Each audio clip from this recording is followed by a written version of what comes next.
Good evening students, कैसे हैं आप लोग। आज हम लोग क्लास 12 के लिए फिजिक्स में इलेक्ट्रोमैग्नेटिक इंडक्शन स्टार्ट कर रहे हैं। तो आइए देखते हैं।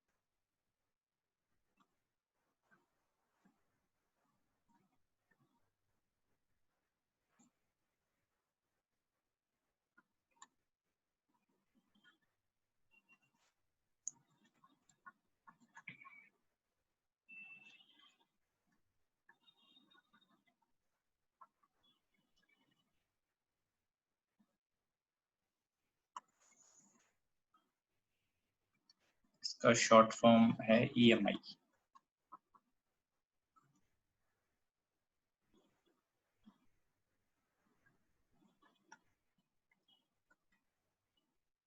So what is electromagnetic induction?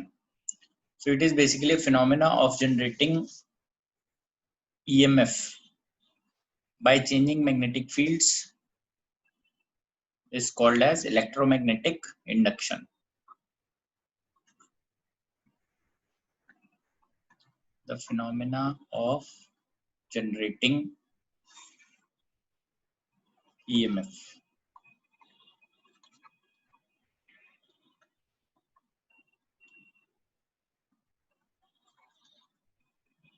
it is the phenomena of generating current or EMF by changing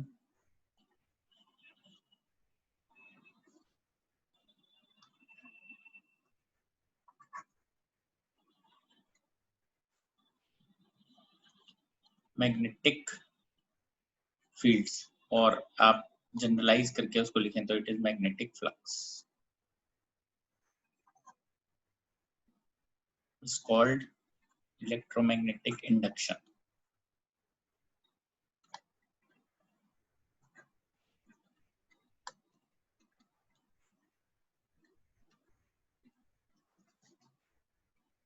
Now, if the conductor is in the form of a closed circuit and it has resistance, then current flows in that circuit. That current is known as induced current. If conductor is in the form of a closed circuit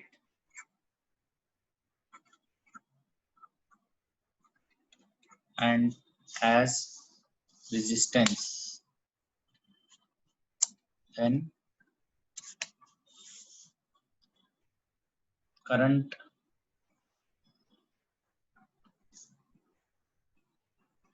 flows. Then current flows in the circuit.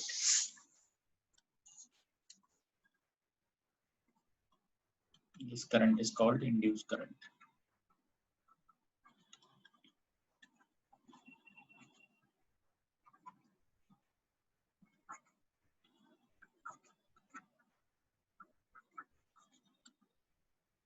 ठीक है, okay, next आगे बढ़ते हैं हम।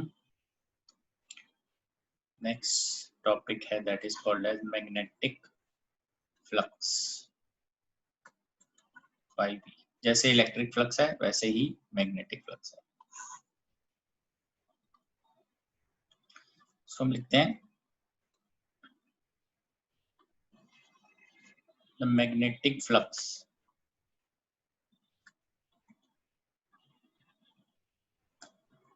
B through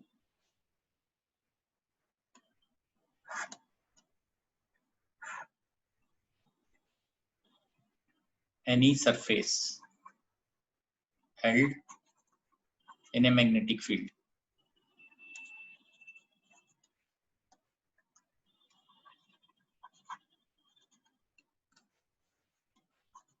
B vector is measured as, जैसे हम वहां major करते थे इलेक्ट्रिक फ्लक्स को, सेम है, total number of magnetic lines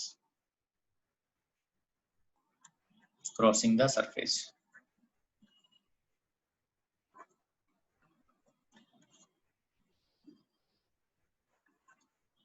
The surface, ठीक है ना।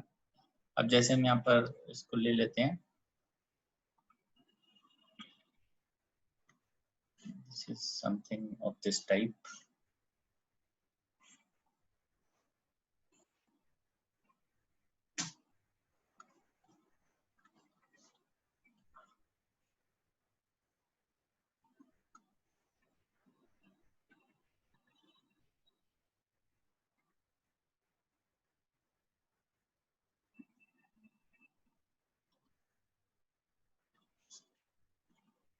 इस तरह से इसको हम लिख सकते हैं। For a uniform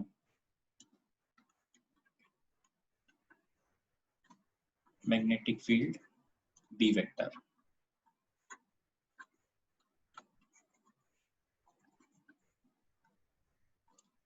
crossing plane of area A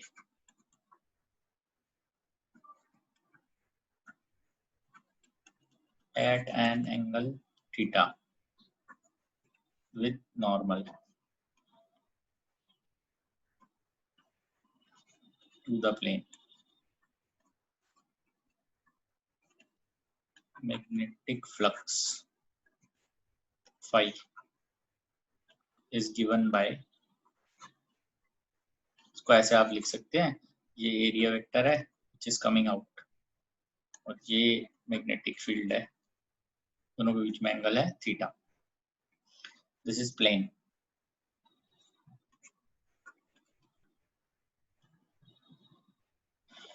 So now this is given by phi, B vector dot A vector, B A cos theta.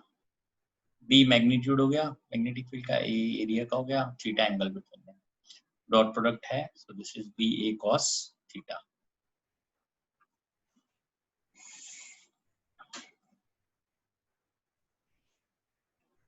ठीक है. For non-uniform fields,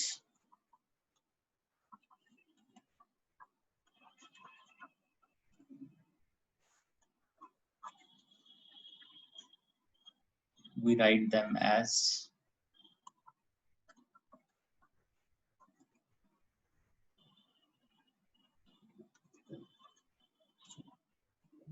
total flux is equal to d phi 1 का integration, इसको d phi 1 summation डाल देते हैं. This is summation of d phi I is equal to 1 to n. So this is written as b1 dot da1, b2 dot da2, जैसे वहां पे हम flux के लिए करते हैं. So flux is then written as integration of b dot d, ऐसे आप लिख सकते हैं b dot da. ठीक है. If phi is equal to 90, angle जो है इनके बीच में, थीटा is equal to 90, तो फ्लक्स की वैल्यू आ जाएगी B A cos 90, which is 0. If theta is equal to 0, flux is maximum, which is B A. This is minimum, this is maximum.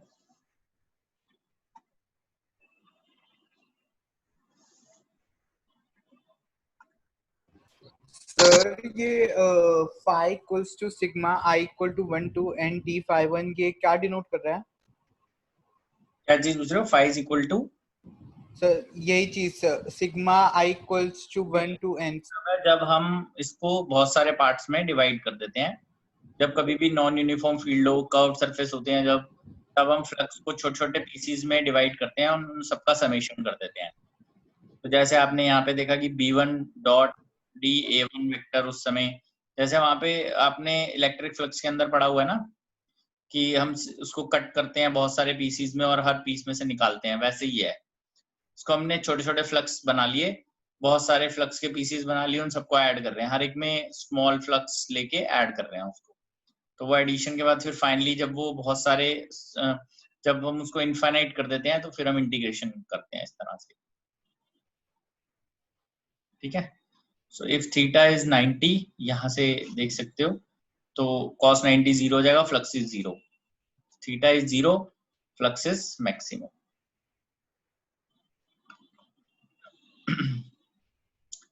तो आगे बढ़ते हैं इसके अंदर हम,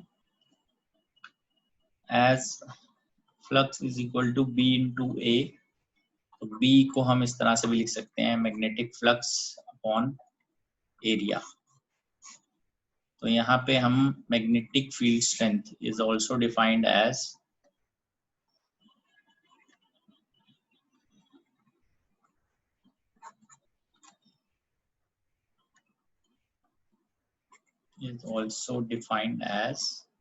magnetic flux per unit area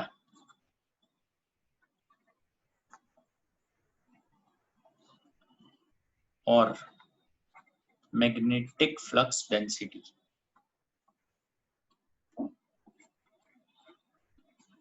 और मैग्नेटिक इंडक्शन। तो आप देख सकते हैं इसके कितने नाम हैं बी के, magnetic induction, magnetic flux density और मैग्नेटिक फील्ड स्ट्रेंथ। इन सब नामों से हम इसको बुला सकते हैं। तो क्लियर होनी चाहिए बात कि फ्लक्स 90 का मतलब है दोनों के बीच में एंगल 90 हो जाएगा। वो हम यहाँ पे देखते हैं ड्रॉ करके भी।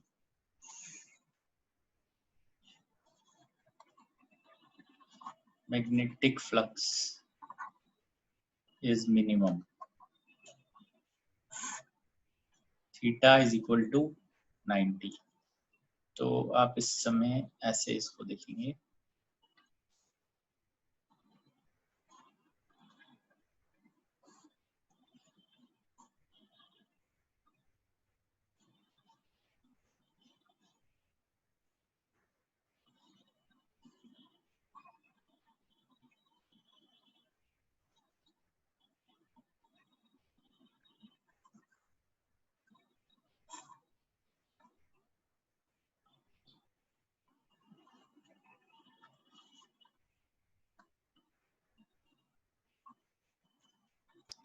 here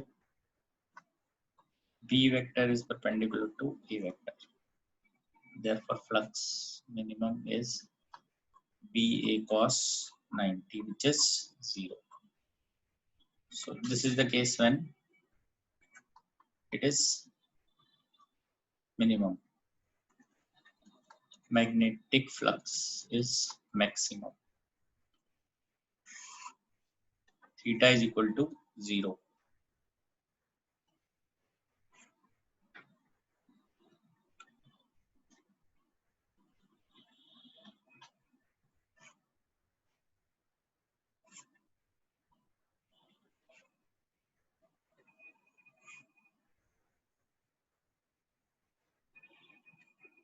ठीक है।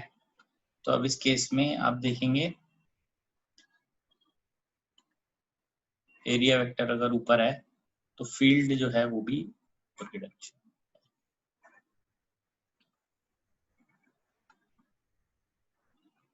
Here B vector is parallel with A vector.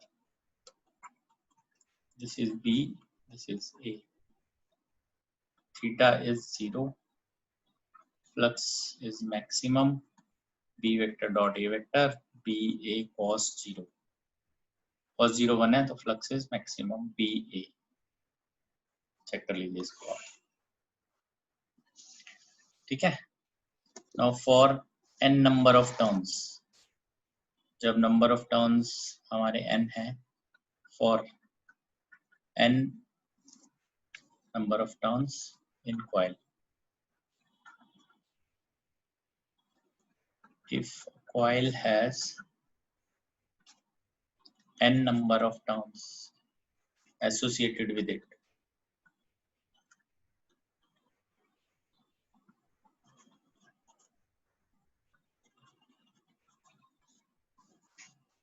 then magnetic flux linked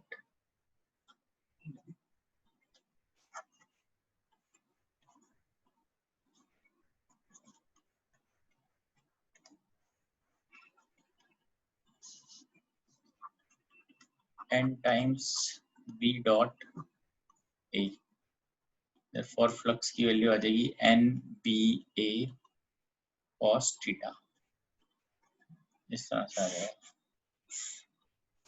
ठीक है,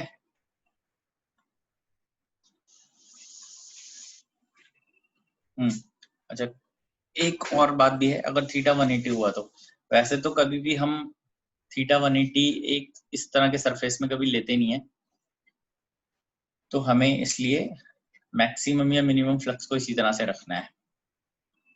ठीक है, बट अगर हम एक ही क्लोज्ड एक ऐसी अगर हम सरफेस ले लें जिसमें एक तरफ से बी एंटर हो रहा है और एक तरफ से एग्जिट हो रहा है, अगर क्लोज्ड सरफेस लें ऐसा, तब हमें एक तरफ से फ्लक्स नेगेटिव होगा, दूसरी तरफ से फ्लक्स पॉजिटिव होगा, बिकॉज एरिया की डायरेक्शन हम फिक्स करेंगे। ठीक है, तो इसलिए थोड़ा ध्यान रखते हुए। Now next is unit of magnetic flux.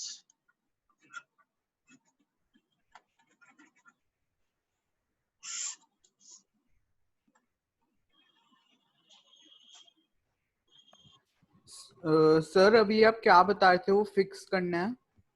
अगर कभी कोई क्लोज सरफेस लेंगे, जैसे तो सिंगल सरफेस है ना, कोई यस सर। अगर वॉल्यूम जैसा लें अगर, तो उसमें हम जब मैग्नेटिक फील्ड एक तरफ से एंटर करेगी दूसरी तरफ से एग्जिट करेगी, तो उसमें यस सर। एरिया होता है that is always taken as outward normal. तो मैग्नेटिक फील्ड जहां से एंटर कर रही है वहां एरिया तो वहां भी बाहर की तरफ ही आएगा ना, तो वहां फ्लक्स नेगेटिव हो जाएगा फिर। Okay sir, okay okay okay. Understand करते हैं unit of magnetic field, SI unit of sorry unit of magnetic flux. तो SI unit of magnetic flux is weber, WEBER, और इसको लिखते हैं WB ऐसे। ठीक है, so therefore 1 Weber is the amount of magnetic flux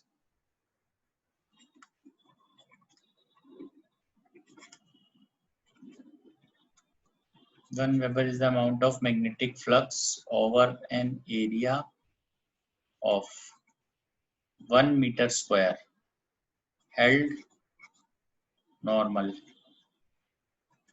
to a uniform magnetic field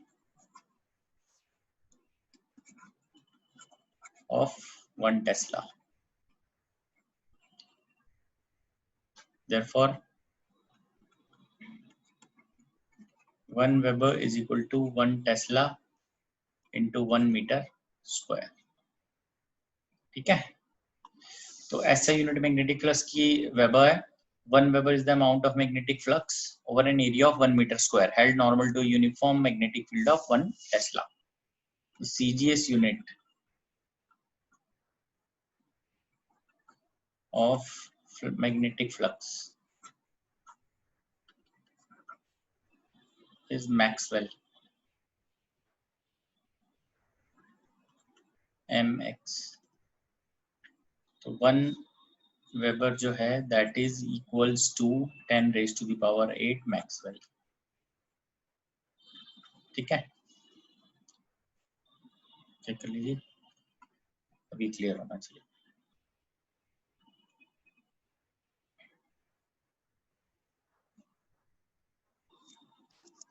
अब हम डायमेंशंस देखते हैं। Dimensional formula of magnetic flux.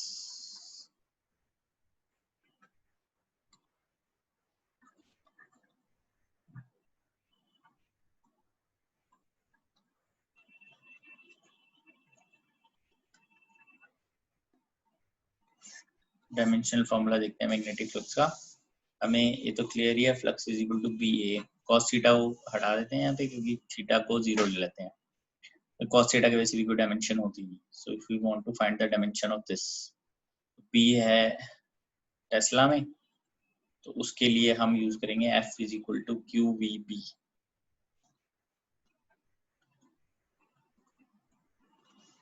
तो इसके लिए ये फोर्स है, फोर्स होती है MLT माइनस, ये है चार्ज, चार्ज है ampere into time, velocity LT -1, तो ये आ जाएगा सब यहाँ। और ये टेस्ला की मतलब मैग्नेटिक फील्ड की डायमेंशन है। सो दिस इज L तो कैंसिल आउट हो जाएगा, दिस इज MA-1 T2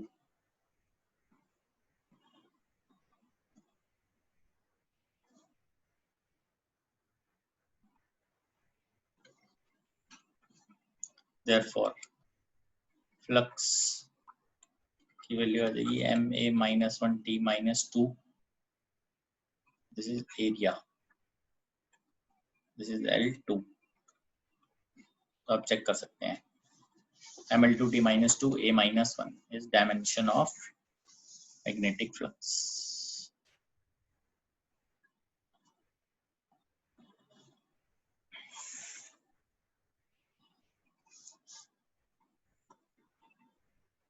ठीक है,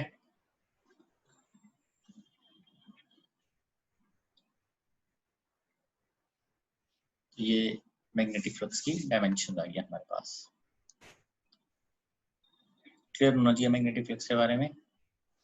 देन नेक्स्ट टॉपिक की तरफ बढ़ते हैं, दैट इज फैराडेज लॉज।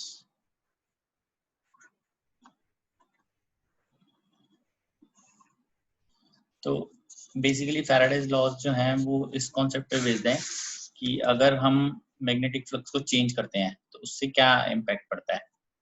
तो फैराडे ने 2 लॉ दिए थे, तो हम फर्स्ट और सेकंड इस तरह से इसको स्टडी करते हैं। फर्स्ट लॉ क्या है, whenever the amount of magnetic flux linked with a circuit changes, then an EMF is induced in the circuit।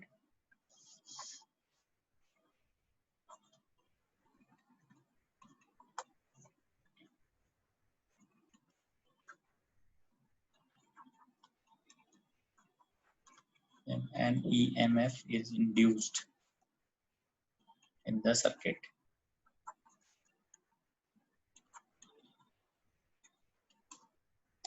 The induced EMF lasts so long as the change in magnetic flux continues। इसका मतलब है कि जो induced EMF है वो तभी तक रहेगी जब तक मैग्नेटिक फ्लक्स चेंज हो रही है। जैसे मैग्नेटिक फ्लक्स कांस्टेंट हो गया, इंड्यूस्ड ईएमएफ 0 हो जाएगी।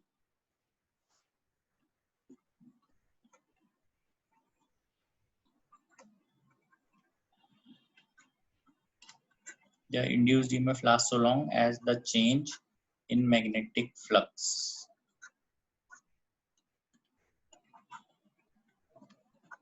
continues। ठीक है,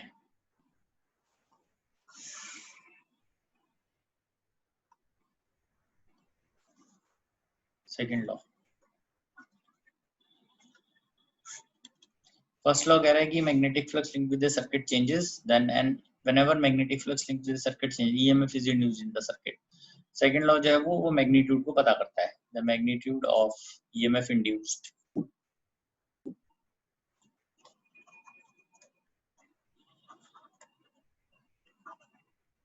the magnitude of EMF induced in a circuit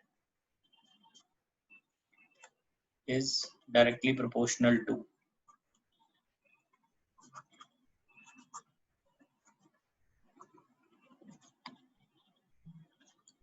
the rate of change magnetic flux, the rate of change of magnetic flux linked with the circuit।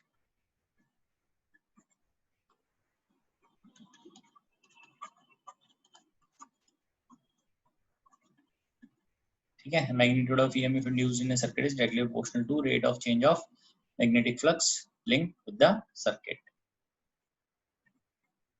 तो इसमें आप ये देख सकते हैं that EMF induced is directly proportional to d phi by dt। ये value ऐसे आ जाती है minus d5/dt।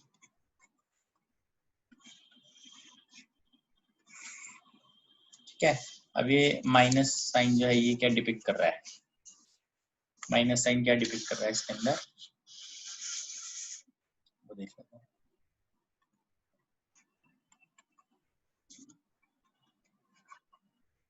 Negative sign in this depicts that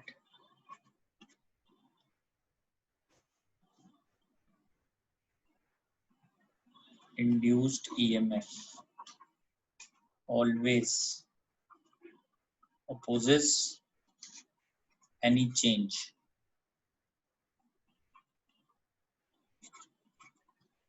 in magnetic flux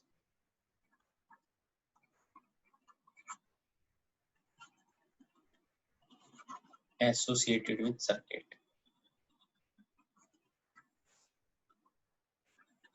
इसका मतलब है कि EMF इस तरह से आएगी कि वो उसको हमेशा अपोज करे, मतलब अगर फ्लक्स बढ़ रहा है तो EMF ऐसे इंड्यूस होगी कि वो उसको कम करे, और अगर फ्लक्स कम हो रहा है तो वो उसको ऐसे इंड्यूस होगी कि वो उसको बढ़ाए।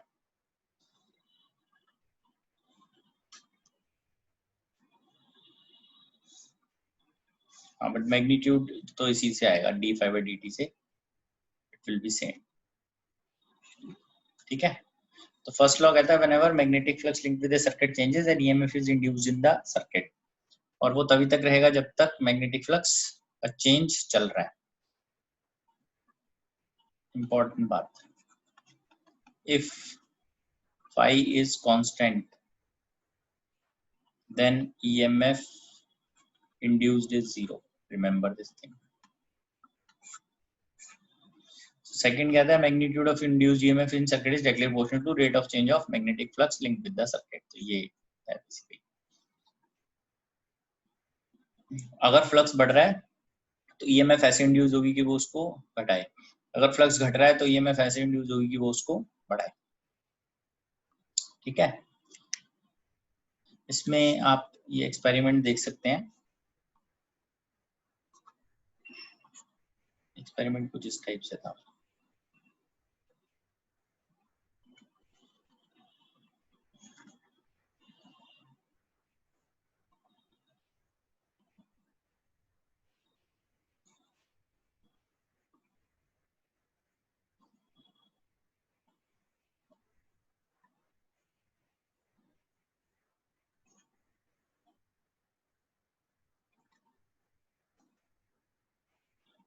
इसमें अगर हम यहाँ पे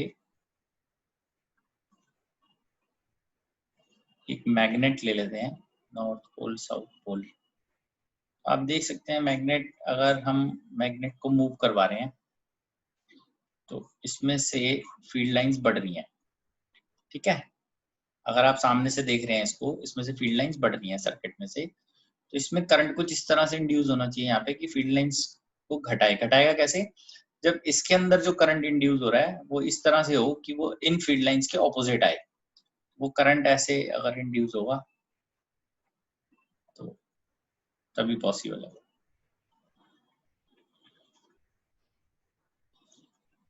ड्यू टू, चाहे हम इसमें मैग्नेट को फिक्स करके सर्किट को मूव करवाएं या सर्किट को फिक्स करके मैग्नेट को मूव करवाएं या दोनों को मूव करवाएं एक दूसरे की तरफ, due to relative motion between magnet, bar magnet है, and circuit, magnetic flux linked with the circuit changes।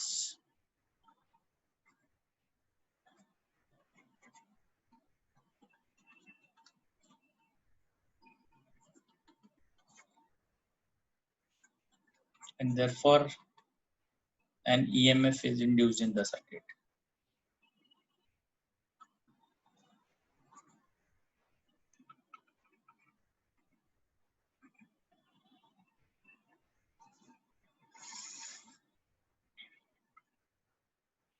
ठीक है, इस एक्सपेरिमेंट के थ्रू आप उसको समझ सकते हैं।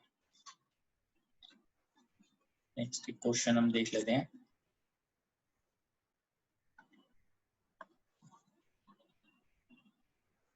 हाँ जी सर ये तो हम इस प्लेन में देख रहे हैं ना, लेकिन अगर हम ऐसे देखें तो वो अंदर से जा रहा है ना, तो कैसे होएगा वो? प्लेन में नहीं दिख रहे, ये अगर सामने आपके, अगर ये सर्किट सामने है तो अंदर जाएगा ना, बाहर से अंदर जाएगा ना, स्क्रीन के अंदर। हाँ ऐसे समझ लो, बाहर से अंदर की तरफ जा रही है ये मैग्नेट। तो फिर इसमें कैसे हम करंट ऐसे होना चाहिए? तो अंदर बाहर ही आना चाहिए ना, फिर अगर ऐसे करना तो करंट बाहर आएगा तभी तो फ्लक्स करंट अंदर जाएगा। बाहर कैसे आएगा? ये सर्किट जो है ये इसी प्लेन में है, जो आपकी स्क्रीन है वो सर्किट है, समझ लो। जो स्क्रीन है वो सर्किट है। अच्छा, तो फिर उसमें तो अंदर की तरफ जा रहा है ना मैग्नेट, स्क्रीन के अंदर जा रहा है ना। फील्ड अंदर की तरफ जा रही है, करंट अंदर नहीं जा रहा। करंट तो राइट ऐसे मूव कर रहा है जैसे मैंने दिखाया है। मैग्नेट को ऐसे समझना पड़ेगा, मैग्नेट ऐसे समझ लो कि सामने से अंदर की तरफ जा रही है आपकी तरफ से। तब जो फ्लक्स है वो अंदर, जो मतलब फील्ड लाइन जब अंदर की तरफ जा रही है तो बढ़ रहा है ना। जैसे जैसे मैग्नेट क्लोज आती जाएगी, ज्यादा फील्ड लाइन जाएंगी, तो मैग्नेटिक फ्लक्स बढ़ रहा है। तो अब इस तरह से करंट चलेगा कि वो मैग्नेटिक फ्लक्स को घटाए। घटाने के लिए करंट की डायरेक्शन इस तरह से आएगी कि वो जो अभी लाइन अंदर जा रही है उनको अपोज करे। तो उसके लिए यही एक पॉसिबल है, एंटी क्लॉकवाइज, क्योंकि इसी में मैग्नेटिक लाइन जो बनेगी वो आउटवर्ड बनेगी हमारी। आइए नेक्स्ट क्वेश्चन में देखते हैं। Magnetic flux threading a coil changes from 12 milliweber to 6 milliweber in 0.01 second. Calculate induced EMF.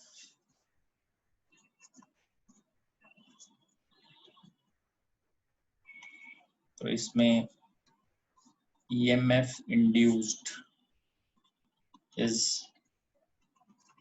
delta phi by delta t, जब ऐसे वैल्यूज दे रखी है ना। जब इंस्टेंटेनियस दे रखी है तो डेरिवेटिव यूज करते हैं। Final minus initial by time.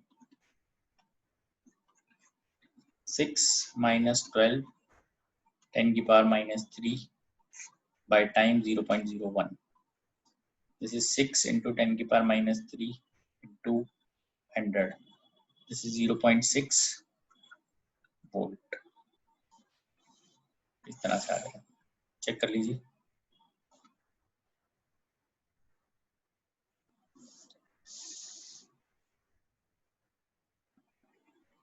ठीक है, नेक्स्ट हमारा है लेंजेस लॉ। ये बेसिकली वही डिफाइन करता है कि ये नेगेटिव साइन क्यों आया। ठीक है ना।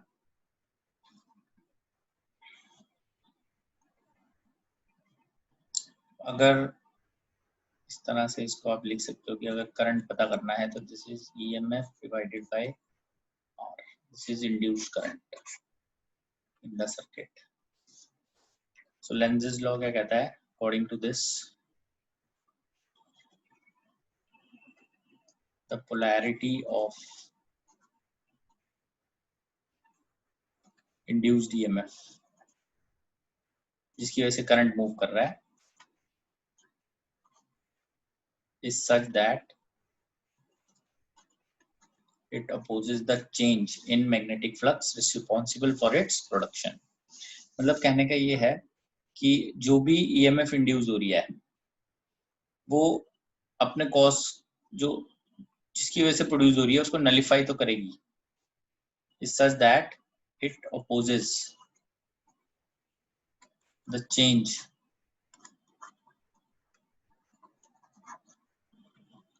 in magnetic flux responsible for its production.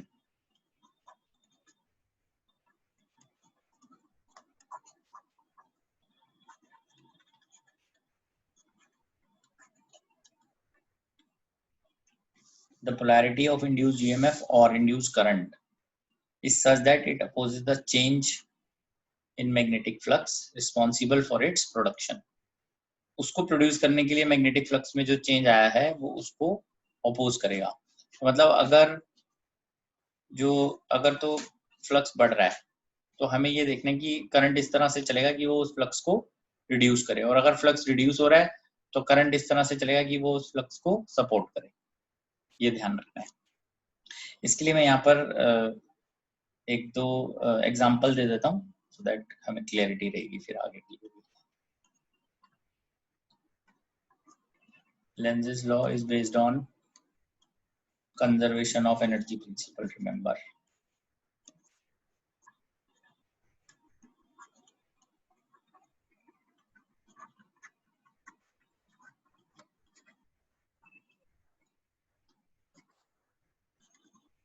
ठीक है, इसके आप एग्जांपल ले सकते हैं। एग्जांपल नंबर 1, हम एक सर्कल लेते हैं। ठीक है, अब हम इसके अंदर फील्ड जो है उसको बढ़ा रहे हैं ऐसे। ठीक है,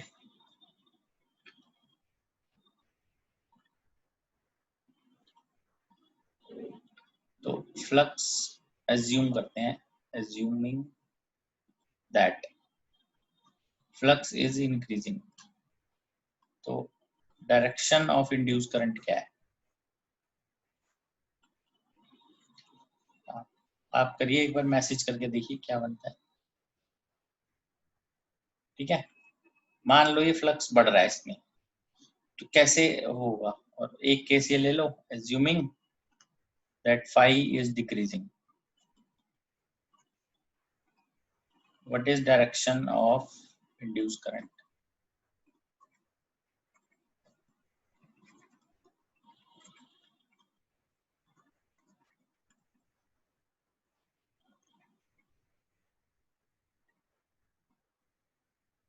देखो, जब भी कभी यहाँ पे, क्योंकि अंदर की तरफ बढ़ रहा है हमारा, है ना, करंट जो है वो एंटी क्लॉकवाइज चलेगा, क्योंकि एंटी क्लॉकवाइज की वजह से फील्ड बाहर की तरफ आएगी। तो direction of induced current is anti clockwise, तभी वो कम हो सकता है। और इस केस में डायरेक्शन जो है of induced current is clockwise, तभी वो उसको सपोर्ट कर सकता है। ठीक है, तो इस केस के लिए अगर यहाँ बना देता हूँ इसको,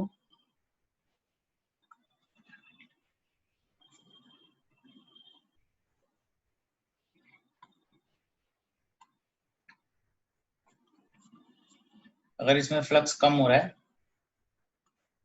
मतलब मैग्नेटिक फील्ड जो है वो घट रही होगी अगर, तो वो इसको सपोर्ट करने के लिए क्लॉकवाइज बना देगा। बस आपको यही ध्यान देना है, कहाँ कम हो रहा है, कहाँ पे ज्यादा हो रहा है, क्योंकि उसी पे बेस्ड है सब। ठीक है,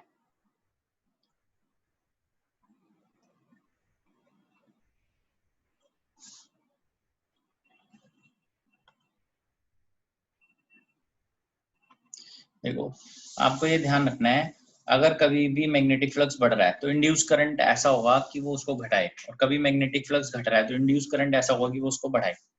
उल्टा करना है वो। अब फर्स्ट केस में अगर अंदर की तरफ बढ़ रहा है फ्लक्स, मान लेते हैं बी बढ़ता जा रहा है टाइम के साथ, तो फ्लक्स बढ़ेगा। फ्लक्स क्या होता है? बी इंटू ए होता है। बी बढ़ रहा है विद टाइम, मतलब तो इस तरह से करंट इंट्रोड्यूस होगा कि वो उसको घटाए। घटाने का मतलब है उसके ऑपोजिट कुछ करना पड़ेगा। तो करंट जब एंटी क्लॉकवाइज चलेगा तभी तो इस करंट की वजह से फील्ड बाहर की तरफ होती है ना, एक फील्ड तो बाहर पहले से प्रोड्यूस हो रही है जो अंदर जा रही है, इसकी वजह से फील्ड प्रोड्यूस होगी वो बाहर आएगी, तो वो फ्लक्स को घटाएगी। इस केस में ऑलरेडी जो ब्लू हमने क्रॉस लगाया है वो तो अंदर की तरफ है, और हमने ये एज्यूम किया होगा कि फ्लक्स डिक्रीज हो रहा है, इसमें डिक्रीज हो रहा है तो इसमें सपोर्ट करना उसको अंदर की तरफ ही चाहिए, तो इसलिए क्लॉकवाइज करंट स्टार्ट होगा और फील्ड विल बी इनवर्ट्स, तो दोनों ऐड हो जाएंगी बेसिकली, तो सपोर्ट मिल जाएगा उसको। ठीक है,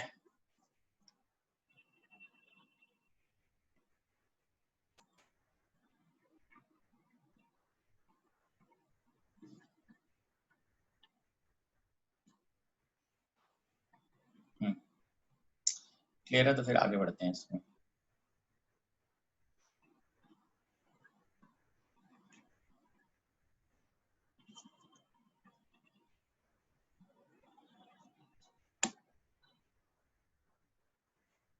ये क्वेश्चन इसमें डिस्कस करते हैं हम।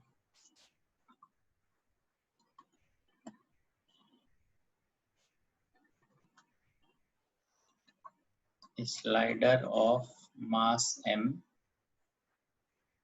and length L is placed on parallel rails in external magnetic field B.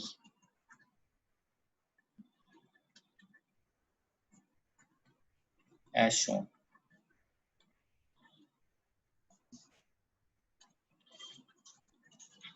It is pulled horizontally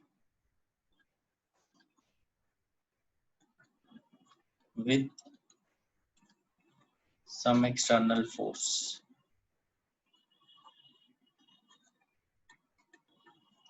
such that slider moves with constant velocity.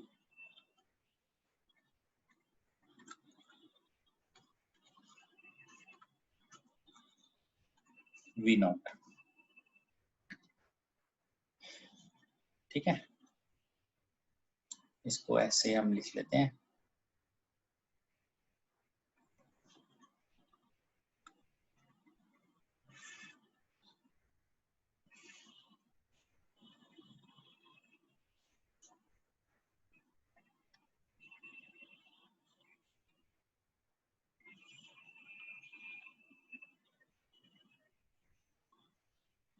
Field जो है दैट इज इनवर्ट्स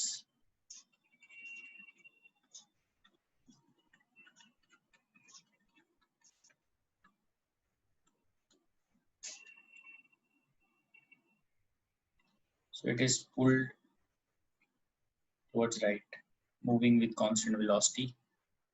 ये लेंथ है L, ये resistance है R। अभी हमें पता क्या करना है, find flux as a function of time, EMF as a function of time,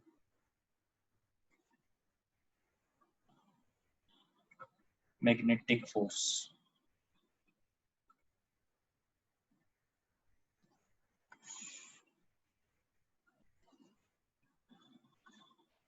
external force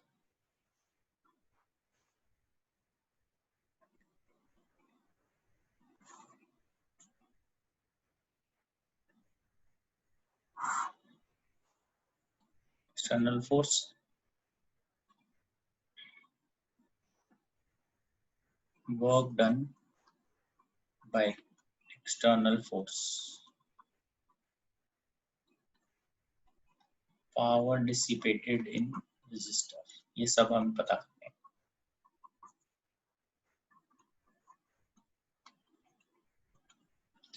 ठीक है, इस केस के लिए हम यहाँ से स्टार्ट करते हैं अब इसको।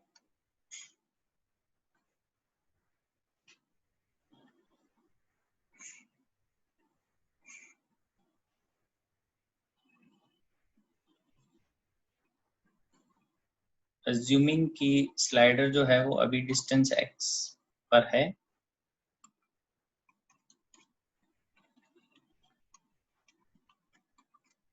ठीक है, अज्यूम करते हैं स्लाइडर जो है वो x डिस्टेंस पे है। तो x डिस्टेंस पे जब स्लाइडर है, लेंथ L है, फ्लक्स की वैल्यू होगी B into A। So B is this field which is inverts into area which is Lx। तो अब आप ये बता सकते हैं कि बढ़ रहा है फ्लक्स या घट रहा है, ये बताइए आप।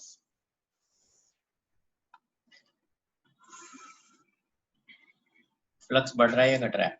आप देखेंगे x धीरे धीरे बढ़ेगा ना, as x increases with time, therefore flux increases with time।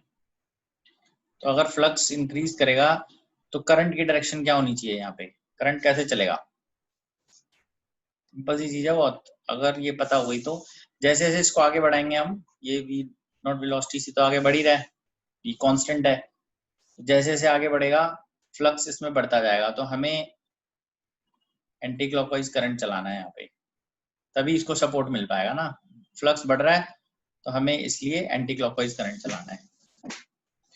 तो आप देखेंगे because as velocity is constant, therefore आप x को लिख सकते हैं v नॉट इंटू टी। तो हमारे पास फाई की वैल्यू आ गई B L V naught T. ठीक है, ये आंसर आ गया मेरे पास पहला।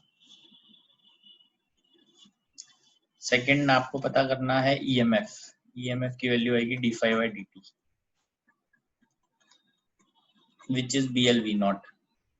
सो ईएमएफ इज कांस्टेंट, उसकी वजह से करंट चल रहा है, और करंट की वैल्यू जो है दैट इज जो भी इंड्यूस्ड ईएमएफ है divided by R, B L V naught by resistance. Resistance होना मैंडेटरी है, विदाउट उसके करंट मूव नहीं कर पाएगा। Then comes magnetic force. तो मैग्नेटिक फोर्स के लिए आपके पास ये रॉड है, करंट जिसमें ऊपर की तरफ है, and this rod is placed in this field. तो फ्लेमिंग का लेफ्ट हैंड रूल आप यूज करके बता सकते हैं मैग्नेटिक फोर्स कहाँ लगी। वैसे भी वो फोर्स का फॉर्मूला होता है I L cross B, B is inwards, L vector is upwards. तो फील्ड की डायरेक्शन, जो फोर्स की डायरेक्शन है वो पीछे की तरफ आएगी, magnetic force.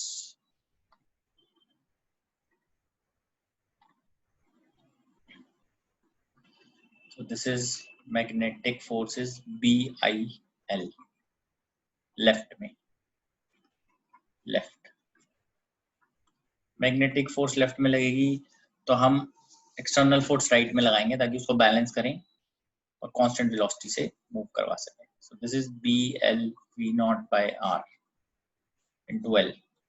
So magnetic force is B square L square V naught by R.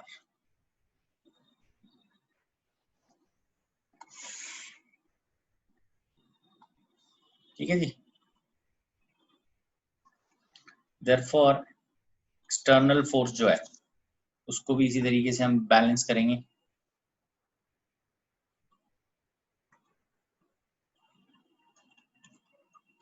External force is also equal to this। ठीक है, एक्सटर्नल फोर्स भी ये याद है। So now third is work done per second आना था, work done per second by external force.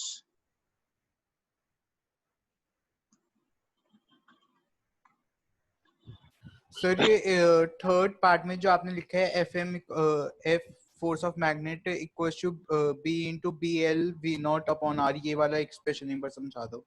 कौन सा? ये नहीं सर, नीचे थर्ड पार्ट में BIL लिखा है, वो तो मैग्नेट में करा हुआ है ना, मैग्नेटिक इफेक्ट ऑफ करंट में BIL। अच्छा, तो सर आपने सेकंड स्टेप में आई को रिप्लेस कर दिया। हाँ हाँ हाँ, मैंने यहाँ से ये वैल्यू डाल दी। Okay sir, okay okay okay. अरे डायरेक्शन बता तो दिया, डायरेक्शन आगे होगी ना, नेगेटिव क्यों होगा बेटा, क्या कर रहे हो यार। यहाँ लगेगी F एक्सटर्नल राइट में, नेगेटिव नहीं शो करनी है, मैग्नीट्यूड बताना है ना, टुवर्ड्स राइट, ऐसे लिख दो बस।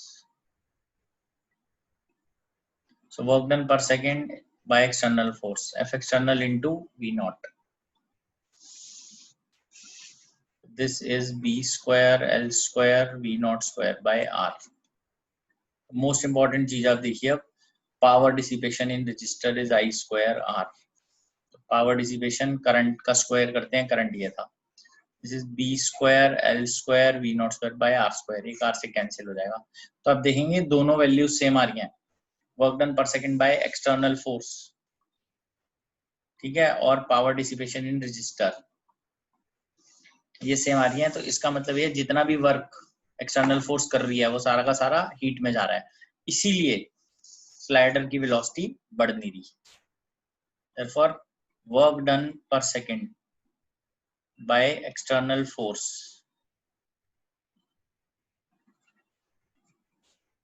is dissipated in resistor as heat. ठीक है, इसीलिए वेलोसिटी कांस्टेंट चल रही है, वरना काइनेटिक एनर्जी में चेंज होता ना, चेंज इन काइनेटिक एनर्जी आ जाता। हाँ जी, पर जो वर्क डन पर सेकंड होता है वो पावर ही होता है ना? हाँ सेम है ना दोनों में। वो पावर बाय एक्सटर्नल फोर्स है, वो पावर इन रेजिस्टर है। हाँ और सर एक और चीज, जब हम फोर्स से पुल कर रहे हैं उसको राइट की तरफ, तो फोर्स से तो हमेशा एक्सेलरेशन आती है ना? फोर्स से हमेशा एक्सेलरेशन तब आती है जब नेट फोर्स आती है, दोनों फोर्सेस बैलेंस हो गई ना यहाँ पे। अच्छा ठीक, ठीक है, तो ये एक पूरा मतलब क्वेश्चन है जो फ्लक्स और ईएमएफ और बाकी चीजों को एक्सप्लेन कर रहा है, चेक कर लीजिए इसको। ठीक है, नेक्स्ट हम आगे बढ़ते हैं, एक ये चीज हम और देख लेते हैं, Fleming's right hand rule.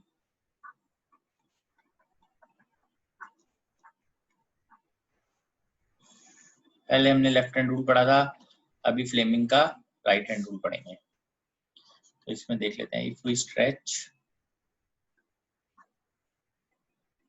The first finger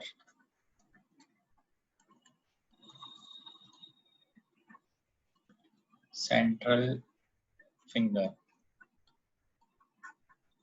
and thumb of our right hand, क्योंकि right hand rule है, in mutually perpendicular direction.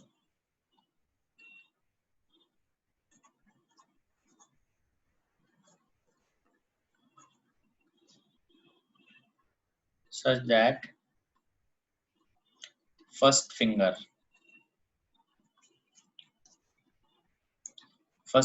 points towards magnetic field.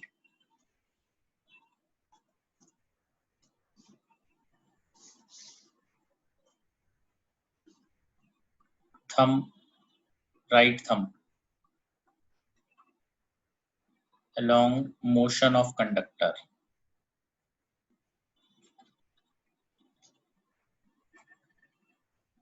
Then central finger will give induced current. मतलब तीनों में से आप कोई भी दो आपको पता हो तो आप थर्ड पता कर सकते हैं, induce current direction. First finger towards magnetic field, आप देख लीजिए यहाँ पर magnetic, first finger right hand thumb को चेक कीजिए यहाँ पे मैग्नेटिक फील्ड की तरफ, मतलब फर्स्ट फिंगर आपकी यहाँ से इनवर्ड्स शो होनी चाहिए। थंब को मोशन ऑफ कंडक्टर में शो करेंगे विच इज राइट। ठीक है, फर्स्ट फिंगर इधर, थंब को मोशन ऑफ की तरफ करेंगे, तो सेंट्रल फिंगर ऊपर की तरफ आएगी, उसका मतलब है कि ये करंट यहाँ से इसमें ऊपर की तरफ जाएगा। क्लियर है आपको ये? इससे आप ये चीज रूल आउट कर सकते हैं। ठीक है,